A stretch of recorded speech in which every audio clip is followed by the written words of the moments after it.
Okay, let's proceed to our next topic, establishment of the colonial government. Central government under Spain. Spain established one central government in the Philippines. One government alone ruled most of our country.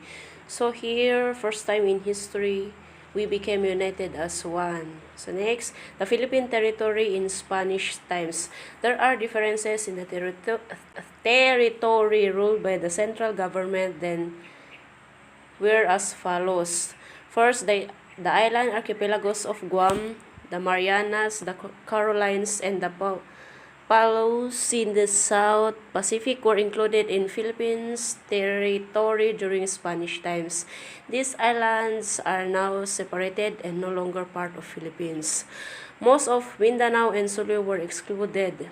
Spain claimed sovereignty over them, but only a few coastal areas were really under its control then. The Filipino, Muslim, or Moros were not conquered by Spain. Third, interior mountains regions of Luzon and Visayas were also excluded. They were not colonized by Spain, so the tribes in the highland regions, Ifugao, Igorots, and etc., remained independent like Moros. Next, the Philippine colony of Spain. So here, Philippines was a colony of Spain for 333 years. This time when Legazpi came in 1565 to the time when Spanish lost to America in 1898. Next is monarchy under Spain. Monarchy is the system power came from the king who appointed the colonial affair. So here we different from our present system of government. At present, we have a democracy where power comes from the people.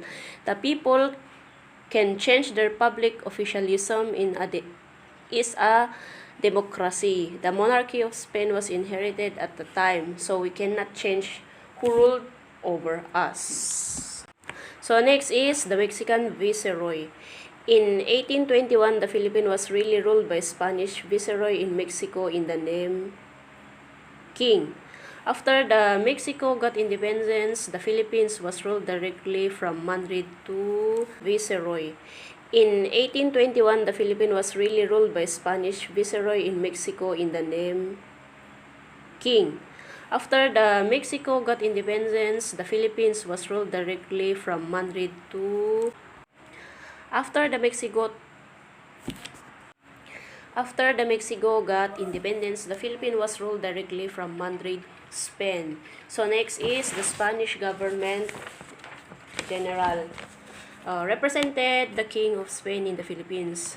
It had great powers. He could make laws himself. He could appoint and remove any officials except those who appointed by the king. He was also the commander-in-chief of the colonial army's forces. He was usually a military officer in the Spanish Army and Navy. He was also president of Royal Audiencia, like the Chief Justice of the Supreme Court day. Next, there were 115 Spanish governors, general in our country. The first one was Miguel Lopez Legazpi, year 1565 to 72, and the last was Diego de los Rios, 1898. So the Royal Audiencia, the highest court of land during Spanish time.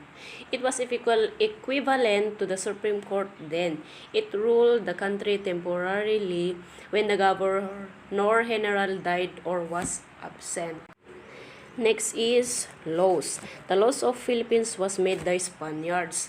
Thus, most of these laws were for the benefit of Spain and the Spaniard, not the Filipino. However, some of these laws were good and Christian. So, Spain formed the origin of our present system of local government.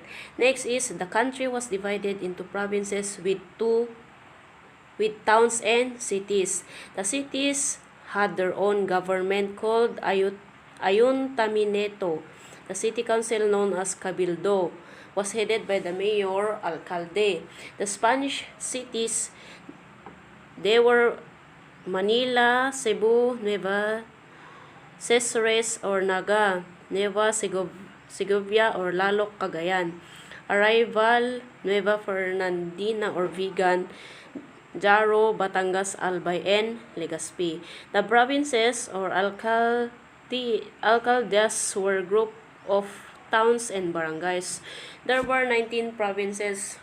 Here it is: Manila, Albay, Batangas, Bulacan, Camarines Norte, Camarines Sur, Cagayan, Laguna, Mindoro, Nueva Ecija, Nueva Vizcaya, Pampanga, Pangasinan, Ilocos Norte, Ilocos Sur, Isabela, Tayabas, and Zambales. Each provinces was ruled by a Spanish officials called the alcalde mayor. Pueblos also grouped together to form. So next is the government debts. The colonial government in the Philippines suffered debts year-end, in and out. The income from taxes, public fees, and customs and duties is not enough. So here is the two reasons of government debts. First is the government officials were dishonest. Second is the ordinary people lack operation and loyalty to the state. So starting 1606, the Mexican Viceroy sent an annual subsidy to the Manila. So the average amount of the subsidy was 250,000. So next is the Spanish population. In 17th century, there were only about 2,000 Spaniards in the Philippines. 400 missionaries, and the rest is soldiers and officials. Also in 19th century, there were 4,000 Spanish resident, number a little. So the Spaniards were really able to keep the Philippines as a colony because most of them were Christians. Here also the three reasons why Filipinos were attracted to Christianity. First is the message of Christianity appealed to the Filipinos, which is the gospel. The gospel means death, burial, resurrection of Jesus Christ, which is ito yung pumunta sa atin mga Gentiles. Ito yung good news na ito dapat is sa mga Jewish people. And the second is Filipino life was improved by Christianity. So example dito is kung ang isang tao ay mamamatay dahil sa pakikinig ng gospel or the word of God is yung nakukonvict siya na hindi na gawin yung kasalanan, kunyari ganun. So here is the second one is Filipino life was improved by the Christianity. Its message about God's love and the brotherhood of men. So ito yung napakaganda na makikita natin dito, yung pag-improve ng mga Pilipino. And the third one is the missionaries believed the soldiers in the conquest and pacification of the Philippines.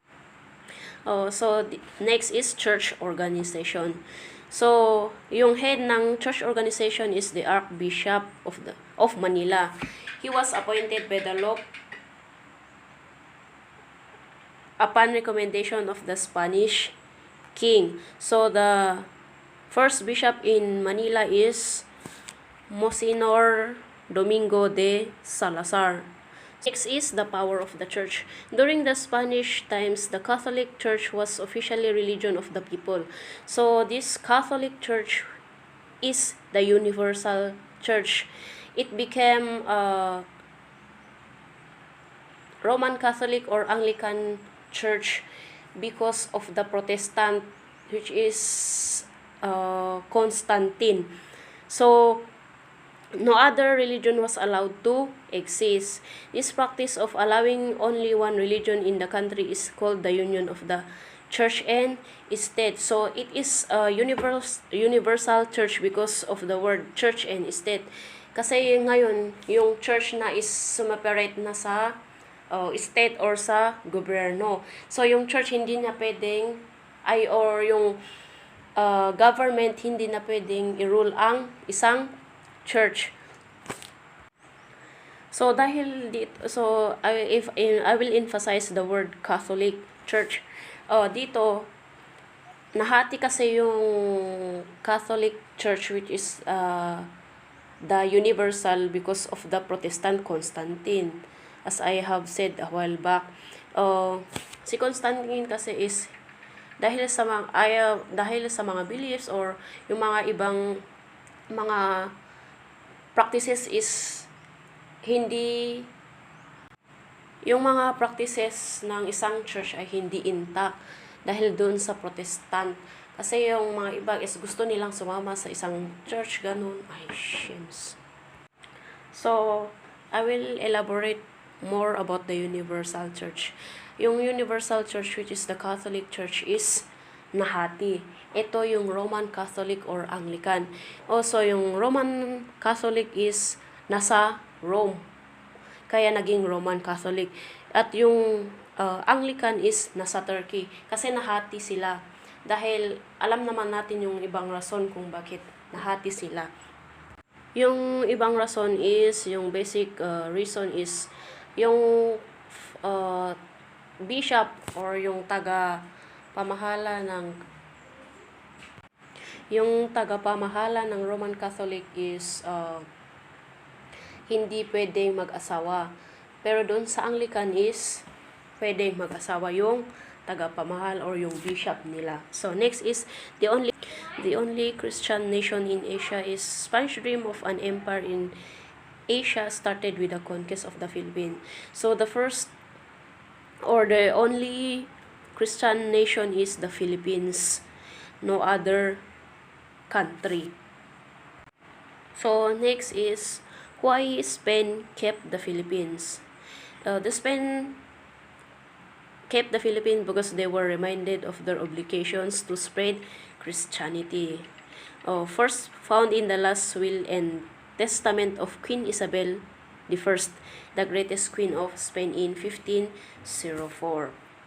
Next is historical values. From the time when Spain ruled Philippines as a colony, we learn the following lesson. So the first one is the Spain and the Philippines have very special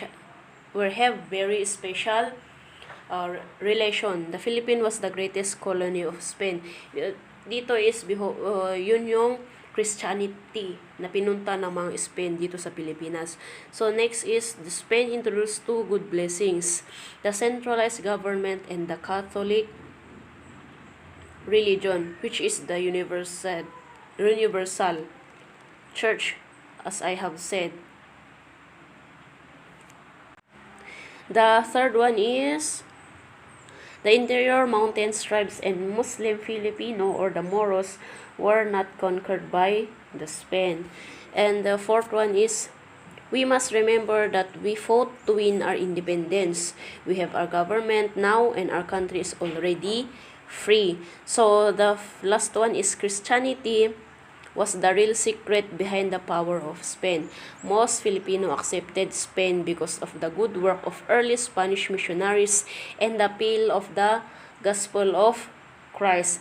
So dito is yung Christianity ang pinaka maganda, or yun yung secret na sinabi diyan na behind the power of